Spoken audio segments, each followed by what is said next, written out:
What's happening, family? Welcome to today's episode of What a Money At in Trucking, Part 1. So I posted this video here basically stating that I really wanted to know, hey, is $1,200 really a good rate to be paying a driver? That could mean regional, local, OTR, however you want to look at it. And apparently it sparked a lot of interest. So in this episode, we're going to talk about each option.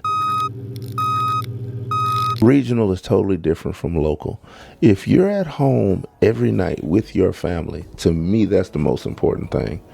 So that means if you're making $1,200, you're probably at about $1,400 to $1,500 before taxes, which puts you at about $70,000 a year, roughly. Alexa, what is 1,500 times 52? 1,500 times 52 is 78,000.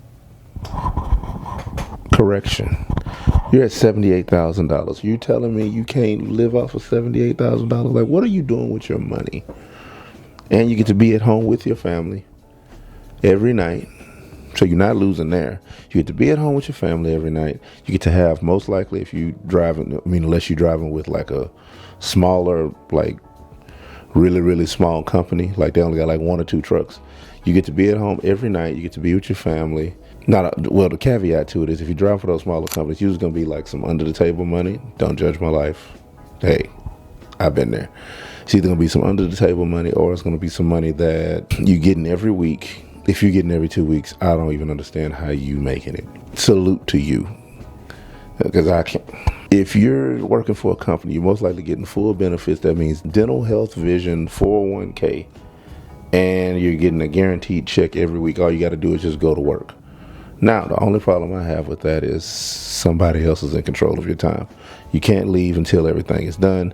PTO and all that good stuff means paid time off, but you got to ask somebody, can you use it? For me, that doesn't work, but that doesn't mean it doesn't work for somebody. So you got to weigh your pros and your cons when it comes to this. So you got to think about it. You get to be at home every night. You get to have most likely 401k, full health benefits, eye, vision, and you probably can get you some kind of life insurance policy out of that. And all you got to do is go to work, do what they tell you, whatever. You're probably going to be local, so you're going to be coming home every night. It's not bad money. Now, do you want those corporate issues? Like, do you want to own your own truck? If you do, then you might want to reconsider, because now you got to pay that out for somebody else, and now you got to take care of somebody else's household. Those are the kind of thoughts you ain't even got to think about when you just driving. You just get up and go drive.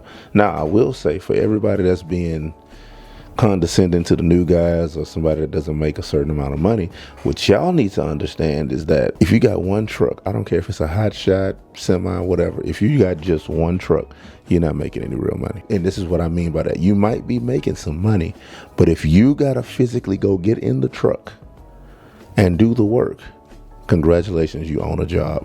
Excellent. Now, ain't nothing wrong with that. I'd have it pretty much. That, to me, that's better than working for somebody else. But at the same time, your company, your household, nobody makes money unless you go do something. Now, the only way to get up out of that is when you have multiple trucks, or the only way to get out of that is when you start leasing trucks on. Now, that's going to be something for another episode, but I'm just saying, having one truck doesn't make you rich. I need you to understand that. If you don't have multiple trucks, you literally just own a job. And nothing is wrong with that, but just make sure you understand your position. So after you get done with maintenance, fuel, breakdowns, hopefully you started your own Roth IRA or 401k. Hopefully you own your significant other's insurance, so that way you can at least have some health benefits. You're still going to have to pay taxes on certain things. Yes, taxes, you can do write-offs, but you still really should be giving yourself a driver pay anyway. Again, tax write-offs. Now, I'm not a tax professional or CPA or anything like that, but all I'm saying is it's way better to pay yourself as a driver and leave that money in the business bank account as opposed to leaving it and spending it. Because just because you started a company doesn't mean you didn't even know how to handle that type of money. That's a whole nother conversation too.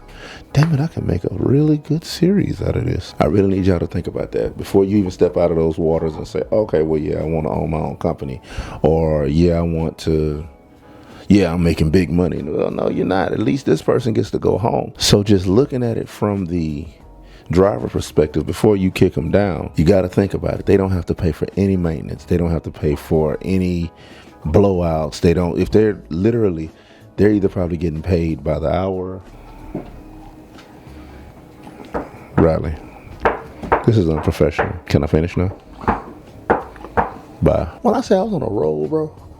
So before we start looking down on the guy that decides to just drive, right? You got to understand, they don't have to pay for anything out of pocket. All they got to do is show up to work, get a guaranteed check every week as long as they do what they're supposed to do. And they're most likely getting paid either by the day, by the hour, or salary. If they break down, they're getting paid for it. They're not having to just sit there. I'm not glorifying it. I'm just saying, do what you got to do while you got it until you can do what you want to do. Save that money. Hey, make your money on autopilot. If you are a company driver, hey, stack your money, get into something else. Don't ever depend on one thing. However, you winning right now. You ain't got no maintenance to worry about. The worst thing you got to worry about is keeping your record clean. Definitely keep your urine clean, your piss clean. Like, what are we doing? And get your money. Don't even worry about nobody else that's going to be in the comments talking mess. I already know what's about to happen. Because somebody else, yeah, there ain't no money.